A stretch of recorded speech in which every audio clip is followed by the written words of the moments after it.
Bonjour tout le monde, je suis très contente d'être là et je remercie Christophe et Sylvie de m'avoir invité. Vraiment, c'est bien de consacrer l'Ouest à la neurogénétique.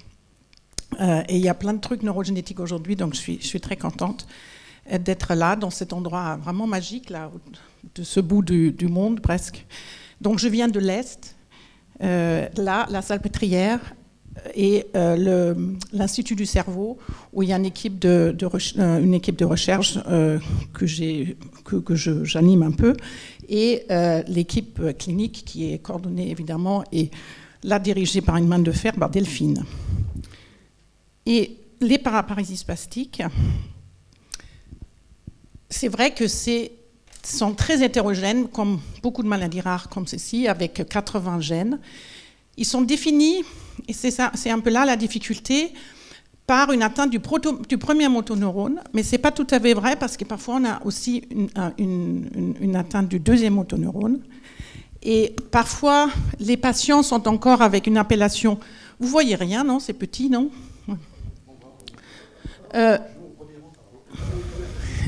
D'accord. Mais... Juste avant 1900, il y a eu une thèse de Maurice Laurin qui a repris 29 familles pour les décrire avec une paraplégie spasmodique familiale, comme il disait. Et en fait, il a repris la description de Strumpel, et c'est pour ça qu'il y a toujours cette appellation Strumpel-Laurin.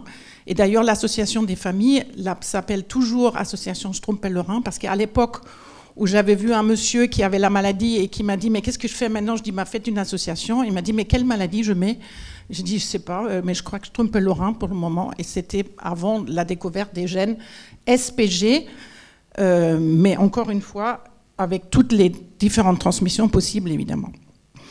Ce qui est très important, les paraparésies spastiques, parce que finalement, c'est un syndrome, ce n'est pas vraiment une maladie quand elle n'est pas isolée, et elle n'est souvent pas isolée. Le problème, c'est des diagnostics différentiels qui sont très nombreux, et c'est là où il faut avoir un certain œil neurologique, je pense, parfois, pour exclure les choses. Encore une fois, les fistules durales, par exemple, qui sont difficiles à mettre en évidence en IRM, peuvent tout à fait mimer une paraparésie spastique de début adulte. Évidemment, s'il y a un premier et deuxième motoneurone atteint, on peut penser à la SLA. Il y a tout ce qui est infectieux. Alors, les intoxications conzo et latérales, moi, je n'ai jamais vu, mais ça doit exister. Il y a la sclérose en plaques, évidemment, très important. Et la seule chose qu'il faut peut-être vraiment pas rater, c'est les enfants qui commencent à marcher avec une jambe raide, qui s'aggravent au cours de la journée. Il faut penser à la dystonie dopasensible, parce que ça se traite. Et moi, presque toutes les paraparésies spastiques que je vois, qui commencent jeunes, qui ont un tout petit peu, pas des réflexes trop vifs, mais quand même on a quelque chose à la marche, qui n'est pas forcément identifié à une dystonie, je les mets sous L-Dopa. On ne sait jamais. Donc ça, vraiment, c'est quelque chose qu'il ne faut pas oublier. Et puis le reste, vous connaissez toutes les maladies métaboliques auxquelles il faut penser. Peut-être la difficulté, c'est les ataxies qui se présentent parfois, notamment SCA3, avec des grandes expansions de polyglutamine, comme des paraparésies spastiques, et qui ne sont pas identifiées comme telles. J'ai eu récemment un patient qui avait un diagnostic de SLA et qui est finalement une grande expansion SCA2. C'est tout à fait possible, il faut y penser quand il y a une histoire familiale, évidemment. Donc, je vais vous montrer la deuxième difficulté. C'est même si vous avez des âges de début très différents, parce que là aussi, on peut se dire... On peut trouver le diagnostic parce que les maladies commencent à des âges très différents. Évidemment, les fistules, on ne va pas les chercher chez quelqu'un qui a commencé à 8 ans, mais on va peut-être les chercher chez quelqu'un qui a commencé à 40 ans. Et je vais vous montrer quelques vidéos parce que ces trois personnes ont tous le même âge maintenant. Ils ont commencé très différemment. Et vous allez voir, la sévérité ne va pas du tout être la même. Enfin, j'espère que vous allez le voir. Donc cette dame, elle a commencé à 8 ans.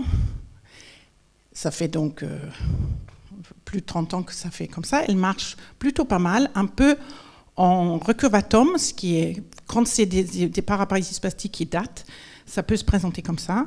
Puis là, vous avez quelqu'un qui est très différent, qui a commencé pareil aussi il y a très longtemps, puisqu'il a, comme la dame, à peu près 60 ans. Mais vous voyez là tout de suite, on voit autre chose. On voit un tout petit peu de cervelet là. Très difficile à voir avec les paraparésies spastiques, parce que quand vous marchez avec une spasticité, comment savoir si l'instabilité n'est pas due à un syndrome cérébelleux. Mais là, on le voit, il se tient, et peut-être il a une dysarthrie, on n'entend pas là, mais en tout cas, il est content, c'est bien. Alors, et celui-là, il a le même âge, très sévère, commencé beaucoup plus tard que les autres. Pourquoi lui, il a une sévérité aussi énorme? Vous ne l'entendez pas là, mais pendant qu'il marche, il m'engueule, il me crie dessus, il n'est pas content. On sait tout de suite quel gène c'est, mais c'est... oui. Et il a du mal, mais il me dit qu'il ne veut pas d'aide et que je l'embête et tout ça. Donc je vous montre ce que c'est comme gène, mais ça pourrait être d'autres gènes. Le premier, c'est une forme qui commence plutôt jeune et qui reste relativement peu sévère. SPG7 est vraiment le gène de l'ataxie spastique, et SPAST, bien sûr, SPG4, dont je vais vous parler un peu plus maintenant. Pourquoi SPAST? Eh bien parce que quand on regarde, celui-là c'est un exemple des Italiens, mais ça peut être fait exactement de la même façon en France ou ailleurs. SPAST est le gène le plus fréquemment impliqué dans les paraparésies spastiques familiales dominantes, parfois d'allure récessive et parfois sporadique. Et c'est pour ça que le panel a toujours un peu son utilité, parce qu'au moins on prend les SPG4 qui sont les plus fréquentes à ce moment-là. Donc la question est, est-ce que c'est vraiment une neurodégénérescence? Ce qui est un peu particulier avec SPG4, comme le monsieur que vous avez vu qui était très sévère, il y a une atteinte combinée de la moelle, c'est-à-dire que vous avez les cordones postérieures qui sont ici, qui sont très pâles, et le corticospinal qui est atteint, qui est très pâle aussi. Mais ce qui est particulier, ce qu'on a découvert il n'y a pas si longtemps, puisqu'on a eu la chance avec Charles Duquertz, qui a eu l'idée de couper la moelle en longueur comme ça, c'est qu'on a une multitude de fibres qui sont en régénération. Donc c'est un peu comme ce qu'on voit si j'ai bien compris, dans les neuropathies, c'est-à-dire qu'il y a peut-être des profils de dégénérescence-régénérescence assez inhabituels dans la dégénérescence, où il y a finalement une perte des neurones qu'on ne voit pas ici, parce que les neurones du premier motoneurone sont tout à fait conservés. Et donc la question se pose, pour les traitements plus tard, si ça ne peut pas avoir une possibilité de récupérer de la fonction si on avait un traitement SPG4, par exemple, si on remettait de la spastine, ça pourrait peut-être récupérer. En tout cas, c'était la première fois qu'on voyait ça dans la dernière publication de Livia. Alors, comme je vous ai montré dans les films, l'âge des débuts est très variable selon le gène. J'ai mis les gènes un peu fréquents là, qui faisaient partie d'une publication de Rebecca Schull, qui a montré que on pourrait faire le diagnostic de la maladie si on réfléchissait à l'âge début. SPG3 est pratiquement toujours précoce. SPG4, plutôt au milieu de la vie, mais vous allez voir, ce n'est pas tout à fait vrai, etc. Et SPG7 encore un peu plus tard. Ce qu'on avait décrit déjà en 2000, mais ce qui a été bien repris par Rebecca plus tard, c'est dans SPG4, plus la maladie commence tôt, moins grave elle est. Ou dans l'autre sens, si elle commence plus tard, la probabilité d'être en fauteuil et de marcher comme le monsieur que vous avez vu est beaucoup plus grande. Donc en fait, si vous avez une maladie qui commence très précocement, eh ben, elle va être plus lente dans son aggravation. Par contre, ceux qui commencent ici, là vous avez la quartile 4, c'est à partir de 45 ans. Les gens s'aggravent beaucoup plus vite que les gens qui ont commencé très tôt, avant 10 ans. Donc ça, c'est vraiment quelque chose qu'il faut bien avoir en tête aussi pour le pronostic des patients. Cette variabilité d'âge début dans SPAST est vraiment très frappant. très frappante, et je vous montre ici l'arbre, juste un arbre comme vous les connaissez, hein, avec un âge de début là chez les plus jeunes relativement tôt, une à la naissance directement, l'autre à 16 ans. Leur mère n'a rien, elle est juste porteuse, et la grand-mère est en fauteuil, elle a commencé tard, elle a commencé à 62 ans, et à 68 ans, elle était déjà en fauteuil. Donc ça, c'est vraiment un arbre très typique de Spast. Et nous, on s'est posé la question, et on a fait une étude qui s'appelle ModifSpa, avec Christelle de Pienne, pour essayer de comprendre quels pouvaient être les facteurs, et avec Livia Parodi, qui était thésarde et qui est maintenant à Harvard, on a dit qu'on va chercher des gènes modificateurs. Et je vais vous parler à la fin de ce que fait Pauline Lallemand maintenant, qui est thésarde et qui est MPR, pour ça, qui s'est basé sur un questionnaire, parce qu'on pensait avec Christelle qu'il y avait quand même beaucoup de facteurs d'environnement qui influençaient la spasticité. On s'est demandé s'il y avait vraiment raison de penser que c'était des facteurs génétiques qui modifiaient l'âge de début, ou si c'était des facteurs d'environnement, ou les deux. Et on a essayé de les mettre en évidence. D'abord, la distribution des mutations, ils sont absolument partout, que ce soit des missense, des frameshift et nonsense, ou des grandes délétions, parfois des délétions qui enlèvent l'ensemble du gène. Mais là où on sait que les mutations sont les plus regroupées, c'est dans la partie fonctionnelle du gène. Mais la question, c'est qu'est-ce qu'on sait sur les isoformes? Parce qu'encore une fois, la fonction de SPG4 est connue, en tout cas en partie, puisque ça s'hexamérise et ça coupe les microtubules. Ça les dégrade, et ça fait que s'ils peuvent se dégrader derrière, donc c'est une fonction importante. Si on n'a pas assez de spastine, on va donc avoir une accumulation des microtubules qui se stockent quelque part et qui sont plus dégradés. Et la question, c'est est-ce que les mutations font tous la même chose? On a essayé de mettre ici sur ce schéma avec Frédéric les différentes pathways qui ont l'air, malgré le fait qu'il y a beaucoup de gènes qui sont impliqués dans les paraplégies spastiques, pour savoir s'ils ont des pathways communs. Alors, si on peut dire, si on a mis en haut toutes les formes très complexes, donc pas seulement paraplégie spastique, parce qu'il y a aussi déficience intellectuelle ou neuropathie et d'autres, ou des formes plutôt pures. Et ce qu'on peut voir, c'est que les pathways ne sont pas tellement différenciés. Peut-être l'accumulation des gouttelettes lipidiques qui sont plutôt diminuées quand c'est des formes pures et plutôt en accumulation dans les formes complexes. Il y a très souvent un lien avec le réticulum endoplasmique et son maintien, et probablement il y a des liens là qui sont importants. Mais néanmoins, la question c'est est-ce que les mutations qui sont des pertes de fonction ou les mutations qui sont plutôt des missense font exactement la même chose? Nous avons eu la chance de regarder dans SPG4 chez à peu près 500 patients que en fait la distribution de l'âge des débuts n'était pas en saucisse comme ça sur toute la vie comme on avait vu sur le premier papier, mais il n'y avait peut-être pas assez de patients.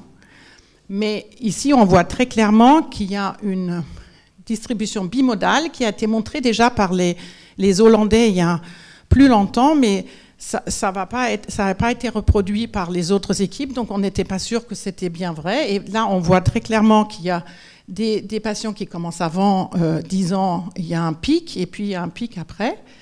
Et quand on regarde la distribution des mutations là-dedans, on voit très clairement que ceux qui commencent très tôt, c'est des missense, et que ceux qui commencent plus tard, c'est des truncating. Donc une vraie corrélation génotype-phénotype.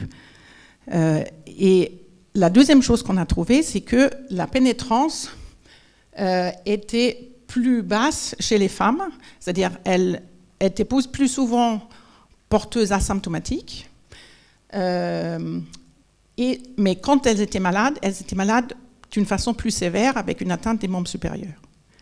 Donc plus tard chez les femmes, mais un peu plus sévère. Assez étonnant aussi. Et donc, là aussi, le questionnaire qu'on a construit pour connaître les facteurs environnementaux, on s'est demandé s'il n'y avait pas quelque chose qui était de l'ordre hormonal, mais pour le moment, on n'a rien trouvé. L'approche que nous avons choisie, du coup, c'est de faire une association genome-wide, encore avec Livia Parodi, avec l'aide de François Xavier. Et on a fait un GWAS sur les extrêmes, les âges d'extrêmes, c'est-à-dire que les early, expliquer les early en considérant que les late étaient pas atteints presque. Et on a sorti 3 SNP qui étaient associés d'une façon significative, malgré le fait que cette première cohorte Discovery était petite, puisqu'on a choisi que des mutations tronquantes, puisqu'on savait qu'il y avait une corrélation phénotype-génotype. Et on avait corrélé pour le sexe. Donc vous voyez qu'on a sorti SARS. Alors ne pensez pas au Covid, hein, c'était avant le Covid qu'on a commencé à s'y intéresser, mais maintenant on ne peut plus le mettre dans les papiers parce que tout le monde pense que ça a un lien avec le Covid, mais pas du tout. Et donc on était très étonnés de pouvoir sortir sur une petite cohorte de découverte cette association. On a pu la répliquer avec Bart van Warburg sur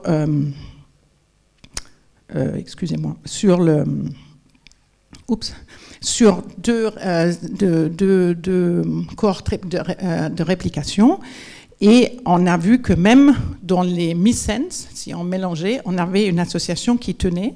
Et quand on mélangeait le tout, on voyait que le SARS est un EQTL, et c'est avec on voit ici que l'ALN mineur, le CC, est associé à un âge de début plus précoce, clairement. Donc, il y a un gène modificateur en EQTL qui est associé à SPAST. Et la question, c'est qu'est-ce qui fait SARS-2 ? Eh bien, il y a toute une histoire de ARS qui sont des synthétases de RNA. Et il y en a certains qui sont associés à des maladies assez graves neurodéveloppementales, comme le DARS, je crois, et le FARS qui est associé. Et qui, en tout cas, ce qui concerne le SARS, donc le sérine ARS, il va accrocher les sérines pour la biosynthèse des tRNA mitochondriales. Donc la question est, pour SPAST, comment continuer à mieux comprendre les gènes modificateurs? On a compris que dans les missense, on commence plus tôt, mais c'est plutôt un peu moins grave. Il y a une pénétrance réduite chez les femmes. On a montré qu'il y avait des régénérations dans la neuropathologie parce qu'il n'y avait pas beaucoup de cas décrits. Et moi, je trouve ça très intéressant pour dire qu'on va peut-être récupérer des choses. Et SARS-2 est un modificateur. Dans une grande étude qu'avait faite Giovanni avec Guillaume Banneau, qui est à l'UF de neurogénétique dans le département, qui est maintenant remplacé par Marine Guillot-Bataille, ils ont regardé sur 1500 patients quels étaient les gènes les plus fréquemment, encore une fois, plus récemment. Et dans les récessifs, il y a SPG7 évidemment qui sort, ce qu'on avait vu tout à l'heure, puisque c'est des formes un peu plus ataxie spastique. Et pour parler de SPG7, eh bien, SPG7 qui est un peu qui a été décrite comme une forme pure, mais dans une famille qu'on avait inclus dans ce papier avec Giorgio Casari, complexe par le fait qu'à l'IRM, il y avait une atrophie cérébelleuse sans qu'on voyait vraiment un syndrome cérébelleux chez ces 4 sœurs qui étaient très spastiques. Je me souviens très bien de ces dames. Et quand le gène a été identifié, pendant très longtemps, il était associé à une forme pure de paraparalysie spastique. Pure. Et des papiers sont sortis en 2012, puis quand ils ont commencé à séquencer un grand nombre de patients, SPG7 sortait souvent, fréquemment. Et surtout, ce qui était intéressant, c'est que 20% des patients avec une ataxie pure sans syndrome pyramidal étaient expliqués par SPG7. Et là, tout le monde a dit, non mais attends, c'est pas un gène de PS, c'est un gène d'ataxie. Et en fait, on a regardé avec Giulia Quarelli, qui fait sa thèse actuellement dans le laboratoire, on a associé, grâce au réseau Spatax et avec vous tous ici, beaucoup d'entre vous ont participé, les patients SPG7 pour montrer des mutations qui n'avaient pas de hotspot particulière, mais qu'un variant qui est le ALA510-VAL était le plus fréquemment associé à l'ataxie et pas à l'APS. Et ça, c'était important parce qu'il a été considéré comme un polymorphisme pendant très longtemps. Et on sait aujourd'hui, peut-être il était un polymorphisme parce qu'il était trop fréquent dans la population générale, mais en tout cas associé à une autre mutation dans SPG7, ça donne une forme ataxique de SPG7 et pas une forme PS. Et quand on a pu regarder aussi un cerveau d'une dame qui est décédée, on voit que l'atteinte, cette fois-ci, elle est vraiment cérébelleuse, surtout avec un vermis très atrophique, avec une perte des Purkinje pratiquement complètement, et aussi une atteinte de la substance noire, puisqu'il y a eu plein de discussions sur une association avec la maladie de Parkinson dans SPG7, et ce qui s'est avéré ici chez ces dames qui n'étaient pas particulièrement parkinsoniennes d'ailleurs. Donc, il y a toujours la question, est-ce que ça peut être dominant? Est-ce que le fait d'être hétérozygote pour SPG7 peut donner une forme une PS? Comment on fait le conseil génétique? Nous avons, à l'époque, avec l'équipe de Necker, montré qu'une forme d'atrophie optique était liée à une mutation dans SPG7, atrophie optique sans autres signes neurologique, pas de PS, pas d'ataxie. Et dans une forme de SPG7 assez classique, d'ataxie spastique, la mère avait aussi une ataxie. Et était bien hétérozygote. Donc la question était, est-ce que l'hétérozygotie peut éventuellement être un facteur de susceptibilité pour développer une maladie neurologique plus tard dans la vie? C'est possible, mais on n'a pas trouvé dans la grande série avec Giulia Quarelli d'autres formes dominantes qui on pouvait en tout cas vérifier, expliquer, mais il y a un article récent qui vient de sortir qui montre qu'il y a certaines familles dominantes, encore une fois, avec le parent hétérozygote qui présente une maladie neurologique. Donc il faut être un peu prudent avec le conseil génétique. Je voudrais finir sur le questionnaire sur l'influence des facteurs environnementaux que Pauline avait conduite, qu'on avait mis en place avec Fanny Mouchel et Christelle Depienne, il y a déjà un petit moment. Et on a récolté 325 questionnaires. Et ce qui est intéressant, c'est qu'on s'est rendu compte que ce qu'ils vous racontent en consultation, c'est exactement ce qu'ils nous disent, c'est-à-dire ce qui les aggrave le plus, c'est du stress psychologique. Vous voyez ici en rouge les facteurs qui aggravent et en vert qui les améliorent. Mais aussi le froid, les infections, d'être fatigué, enfin tout ça vous connaissez. Qu'est-ce qui les améliore? C'était ça qui nous intéressait beaucoup, et on s'est rendu compte que beaucoup faisaient de la kiné, beaucoup prenaient du baclofène, de la moitié, à peu près 53%, beaucoup faisaient des injections, mais ces traitements étaient peu efficaces, 30% pour le baclofène et 20% même pas pour les injections de Botox dans les muscles. Mais par contre, ce qui les améliorait vraiment, c'est qu'on faisait la kiné 3 fois par semaine. Donc nous, on pense qu'il serait très utile de faire un essai thérapeutique là, faire beaucoup de sport contre peu de sport. En tout cas, il faut les inciter à en faire beaucoup et pas juste un tout petit peu des étirements avec un kiné une fois par mois. Donc ça, je pense que c'était important. La deuxième chose Pauline a sorti, c'était les troubles sphinctériens, qui étaient quand même extrêmement invalidants et qu'on n'en parle pas assez souvent, et surtout qu'on ne les traite pas assez souvent dans ces maladies-là. Donc, pour finir, le schéma est un peu comme pour beaucoup d'autres maladies, mais dans les paraparésies spastiques, à mon avis, on n'a pas fini avec les 80 gènes. On a la préindication Sequoia. On va voir s'il y en a d'autres qui vont être identifiés avec les génomes. Mais pour le moment, je n'ai pas encore vu dans les RCP. Avec toujours les causes majeures qui sont SPG4 et SPG7. La variabilité est quand même très frappante, compliquée pour le diagnostic prénatal et les demandes de diagnostic prénatal en général, puisque, et même pour SPG4, la discussion avec Delphine, nous l'avons souvent, on ne peut rien avoir, une forme sévère, comme le monsieur que je vous ai montré, mais peut-être les gènes modificateurs vont nous aider à mieux évaluer ça. Et puis on a besoin de biomarqueurs, et il ne faut pas oublier que vraiment faire de l'exercice physique, ça les améliore véritablement. Et je vous remercie de votre attention et j'espère que vous avez plein de questions. Merci.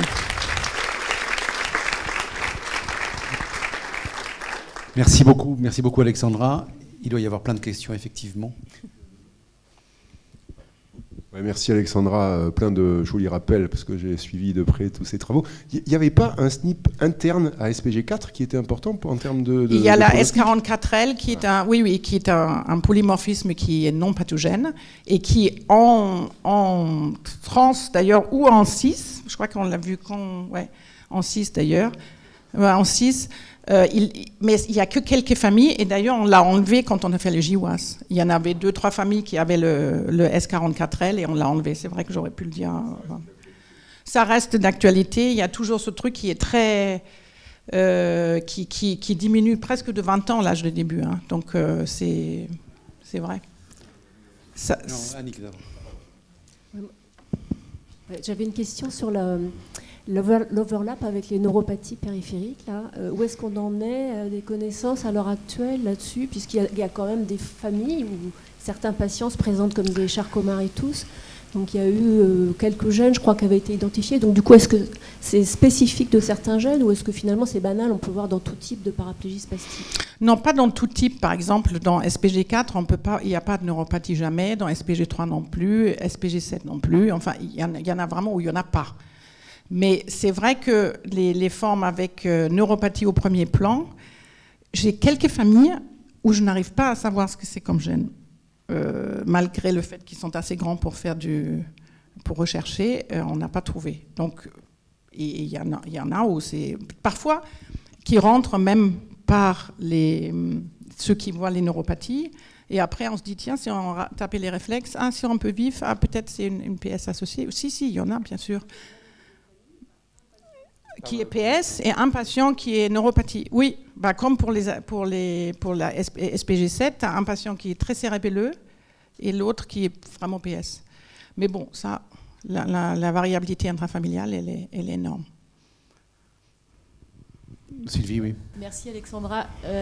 On a pas mal de demandes de diagnostic préimplantatoire là, dans les maladies dominantes, particulièrement. Est-ce que vous en avez fait pour les PS ?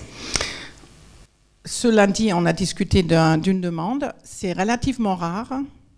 Je dirais même qu'au cours de... Je ne sais pas, Delphine, ce que tu en penses, mais au cours des dernières 10 ans, on a peut-être eu 5 demandes et on fait souvent des staffs. Donc, ce n'est vraiment pas une pathologie dans laquelle il y a une demande de diagnostic prénatal ou une demande de DPI. Tant mieux. Christophe ? Plus facile. Tu as signalé l'importance de la prise en charge rééducation kiné. On a vu, après surtout la première vague de Covid, où tout s'était arrêté, tous les patients sont arrivés en consultation de neurogénétique dans un état dégradé indiscutable. Pour le moment, moi, je n'ai pas encore de recul sur le fait qu'ils aient repris, qu'ils aient recommencé. Et est-ce qu'ils ont récupéré ce qu'ils ont perdu ou pas ? Est-ce que moi, j'arrive pas encore à me faire une idée. Est-ce que toi, tu as une idée par rapport à ça ? Est-ce que ce qui a été perdu est perdu ? Ou est-ce qu'en reprenant cette rééducation, on peut espérer qu'ils reprennent ce qui a été perdu à ce moment-là ? Vu ce que j'ai vu en neuropathologie pour les SPG4, je me suis dit, ils peuvent récupérer. Mais je ne sais pas. Il y en a qui n'ont... Alors, on voit ça aussi, indépendant du Covid, on le voit aussi parce que chez les jeunes qui commencent très tôt, par exemple une SPG3 ou SPG4, à l'adolescence, ils arrêtent tout. Ils ne veulent plus rien faire, pas de sport, rien. Et c'est là où ils s'aggravent pas mal, mais ils récupèrent après. Donc, je pense que c'est possible. C'est possible, mais il faut que ça soit assez intense et c'est donc douloureux. Et c'est un peu... Et justement, on n'est pas... Je crois que ce qu'on a vraiment vu là avec Pauline, c'est pas le fait de juste étirer. Étirer, c'est très bien, il faut le faire tous les jours, matin, soir, mais le reste, c'est vraiment courir, s'ils peuvent encore, faire du vélo, faire du vrai sport, quoi. Dernière question, Cyril, s'il te plaît. C'est un commentaire pour argumenter dans ce que tu viens de dire. Ce qui fonctionne aussi très bien, c'est les stages en centre de rééducation. Bien sûr. Sur 2, 3, 4 semaines en hôpital de jour, où ils y vont 3 ou 4 fois par semaine. Et effectivement, là, il y a une amélioration très claire au niveau fonctionnel qui est ressentie pendant des mois derrière. Pendant des mois, oui. Ouais. Non, mais c'est quand même étonnant qu'on peut rééduquer notre motoneurone, là, quand même. Moi, je trouve qu'il y a de quoi faire, là. Non, mais moi, je voulais dire la même chose, en fait. Merci beaucoup, parce que j'ai trouvé ça vraiment passionnant. Tu sais que je ne connais pas du tout les paraparésies spastiques. Mais pour l'activité physique, ça ne concerne pas seulement les paraparésies spastiques. C'est devenu vraiment, maintenant, c'est publié dans la maladie de Huntington. Et comme je ne vais pas du tout parler de prise en charge, je fais le lien avec la présentation suivante, parce qu'il faut dire aux patients de faire du sport. Bien sûr. Il y a un essai de sport qui est actuellement effectivement dans la maladie de Huntington en cours à Hendaye. Et on a remarqué, surtout dans la maladie de Huntington, que le sport, non seulement ça les améliore sur les aspects moteurs, mais ça améliore leur cognition. Donc c'est probablement un facteur environnemental qui influence l'évolution de la maladie. Donc voilà, tous au sport, quoi. Non, c'est sûr. Mais là, tu dis c'est une spasticité. Qu'est-ce qu'on peut faire quelque chose sur la spasticité? Et je pense que même si parfois la spasticité, tu as besoin pour tenir debout, parce que s'il y a trop de déficit, mais ils n'ont pas vraiment, ces malades-là, ils ne sont pas trop déficitaires, sauf dans les formes complexes. Pardon, Dominique. Pardon. Merci beaucoup, Alexandra. Merci.